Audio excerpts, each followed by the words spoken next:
Greetings viewers, Eric the Car Guy here. We're in a little different setting today. We're in my 1993 Acura Vigor. And for today's topic, I would like to cover what to do if your vehicle does not have heat. I've been driving for a little while now and it hasn't really heated up. And looking at my temperature gauge, it still reads pretty much stone cold. So that might be a good place to start our search in our diagnosis of this no heat situation in my Acura. Okay, well, a lot of you have approached me with issues when you don't have heat. And one of the first things that many of you seem to go for is my heater core is clogged. That's not the first place I want you to go. If you don't have heat in your vehicle, one of the first things I'd like for you to check is for air in the cooling system. I've done videos about this in the past. I'll post a link to one in the description that covers the general procedure as far as going about checking for air in the cooling system. And one of the telltale signs that it might be air in the cooling system that's causing your no heat issue is, say you're sitting at a stoplight and you've got no heat. But the minute you go to accelerate from that stoplight, all of a sudden you get a little burst of heat for a little while. That's usually a pretty good indication that there's air cavitating inside that heater core, and until there's coolant flowing through it, you won't get heat out of the vents. So the first thing to check if you don't have heat is for air in the cooling system. Now, it wasn't that long ago that I replaced the radiator in my Acura Vigor, and I'm fairly certain that I do not have air in the cooling system. It really hasn't been all that long. But one way to check for a clogged heater core is something I'm going to show you right now. If you do suspect that you have a clogged heater core, this is the check. There are two heater hoses going into the heater core. Actually, one's going in and one's coming out. And what you want to do is you want to feel those hoses when the engine is hot. If one is really hot and the other is cold, then you likely have a restriction inside the heater core. But wait, there's more. This right here is the heater control valve, and what it's designed to do, or its intention, is to turn off coolant flow through the heater core when you have the AC in operation. You don't want to have hot coolant going through the heater core while your AC is on, because if you do, it'll sort of bring down the AC. In fact, heater cores are normally placed after the evaporator, and the evaporator is the thing that gives you the cold air in your HVAC. To check for a clogged heater core, feel the hoses while the engine's running. If you've got one that's hot and one that's cold, then it's possible you have a restriction, unless there's a problem with one of these heater control valves, as I mentioned. If you have like one that's hot and one that's kind of lukewarm, you're probably okay. They both should be fairly warm. Now, if you're asking what my heater hoses felt like, they were both cool, because I think my entire engine is cool, and I think I know why. I think my thermostat is stuck open, and thankfully that's right up here up top. Now recently I did a review on this FLIR TG165, which is a thermal imaging camera, so we'll actually be able to look at whether or not there's coolant flow through this thermostat. Now, as I said, I suspect my thermostat is stuck open, and I'm going to take a look at it with this thermal imaging camera. And what I'm looking for here is whether or not the temperature is the same on both sides. This would be the back side of the thermostat, and this would be the outside. If it's the same, I'm going to say that coolant is flowing straight through. Looks like 132 on that side, 127 on that side. The thermostat should be staying closed until it reaches, I believe on this vehicle, 180 degrees, and I don't even have that here. So looking at this, I'm suspecting what I have here is a thermostat that's stuck open. Why don't we take it out and find out? I'm going to this thermostat because it's easy to get to. You may not have that luxury. It may be one of the last things you look at, but for me, it's right here on top of the engine, fairly easy to access. And I'm just going to open it up, pop it out of there, and check to see if it's stuck in the open position. By the way, on most engines, the thermostat is normally attached to the upper radiator hose. And a lot of you have come to me in the past and said, hey Eric, my upper radiator hose is hot and my bottom one is cold. Well, that's the way it's supposed to be, because the upper hose is the warm coolant coming out of the engine to be cooled. And the lower hose is the already cooled coolant going back into the engine. So that's the way it should be. So don't think because one radiator hose is hot and the other is cold that it's not functioning properly, because that's exactly what it's supposed to do. Now for the big reveal. It's an original equipment thermostat. And we can see there, it's stuck ever so slightly open.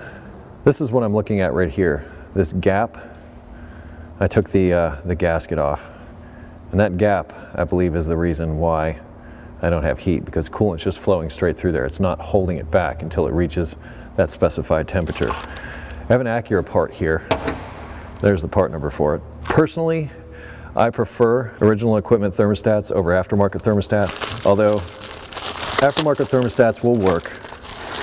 I just have a preference when it comes to these vehicles in particular. And just to give you a comparison, you can definitely see it there as far as it being stuck open. I've got my mating surfaces cleaned up, got my gasket installed.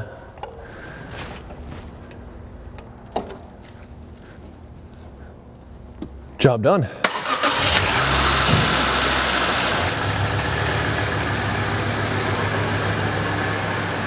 Another shot with the tool reveals, if you look closely, you can see it's much hotter on this side, 126, as it is on the hose side, 107. So you can already see that this thermostat is actually working, as opposed to the other one. 110 on that side, 130-ish on this side. Let's heat it up to temperature and see what we see. I'm also going to bleed out the cooling system at the same time.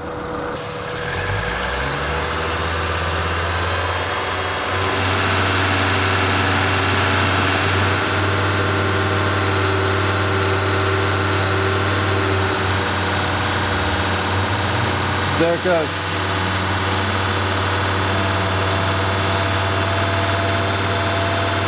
It's now at that 180 mark. So you can see the upper hose starting to get hot where it wasn't before. So the thermostat just opened up.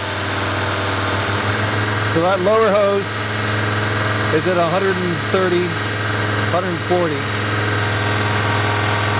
The upper hose is at 160, 170. So it's a good 20 degrees difference. As you can see, my temperature gauge looks much happier now. Now in my case, the thermostat solved the problem. My engine is up to normal operating temperature now. We can jump in and check the vent temperatures. We should have done that before we got started, but I can tell you that it was cold blowing out the vents, and pretty much constantly so. There's another thing to look out for if you don't have heat. Inside the HVAC assembly, there are different doors, and one in particular is called the blend door. And that basically switches between air conditioning and heat. If that is having some sort of malfunction, or you have some sort of obstruction inside the actual HVAC system itself, such as perhaps like a clogged interior air filter or cabin air filter, if that's completely clogged, there won't be any airflow through it. If there's no airflow, then you're not going to get any heat out of the vents. So in addition to checking the mechanical side of things, such as air in the cooling system, and for a properly operating thermostat, you also want to make sure that you check all the things inside the HVAC assembly, such as all those blend doors and things, to make sure that those are moving properly as well. Okay, on another vehicle, in fact, the tool review I did on this, I also looked at the vents. I've got it all the way up on hot. Turn the blower on, and we'll put it out the vents and see what we got. Already, that shut up considerably. I think I'm looking at the heater core there. I've got really nice heat now. You can see it's getting even better. Well, my Acura Vigor now has heat again, and I am very happy and will be toasty through the winter months to come. Now, let's do a basic rundown of the 4 steps that I'd like you to go through if you don't have heat coming out of your vents. Step 1, check for air in the cooling system. I cannot stress this enough. So many heater problems are caused by air in the cooling system, especially if you've recently serviced it, like say you replaced a water pump or a radiator recently and did not bleed the air out of the cooling system. That's the first place to check for your no heat situation. Next, check the operation of the thermostat. I have this fancy thermal imaging camera, but you can just as easily get one of these inexpensive laser type thermometers that can also give you accurate information or enough information to determine whether or not your thermostat is functioning properly. Next, if you are concerned about a restriction in your heater core, such as it being clogged or something like that, feel the hoses themselves. They both should be warm or hot to the touch. If one is warm and the other is cool or cold, then you may have a restriction, but don't forget to check the operation of the heater control valve. If that is not functioning properly, it will also cause no coolant flow through there, which could also contribute to a no heat situation. And lastly, check the airflow through the HVAC assembly itself. First, you might want to check the cabin air filter and make sure that isn't clogged. You might have rodent infestations or something. You might have little bits of insulation that are clogging up the works inside there, or maybe one of the doors is not working because of an electric motor, or sometimes a vacuum actuated motor is not allowing those doors to move properly. So be sure to check out the operation of the HVAC assembly as well. And if you have additional questions, there's links in the description to other videos concerning topics of this type, including a link to an article I did about diagnosing HVAC problems. Check the description if you have questions. If you have questions beyond that, I would ask that you head over to EricTheCarGuy.com. There's a welcome video there to tell you about all of our amazing features that we have at EricTheCarGuy.com to help you with those automotive issues. If you wish to connect with me socially, I can be found on Google+, Facebook, Twitter, and now Instagram. I post repair videos every Friday, so stop back and see me then, and I close each of my videos with be safe, have fun, stay dirty, stay warm. I'll see you next time.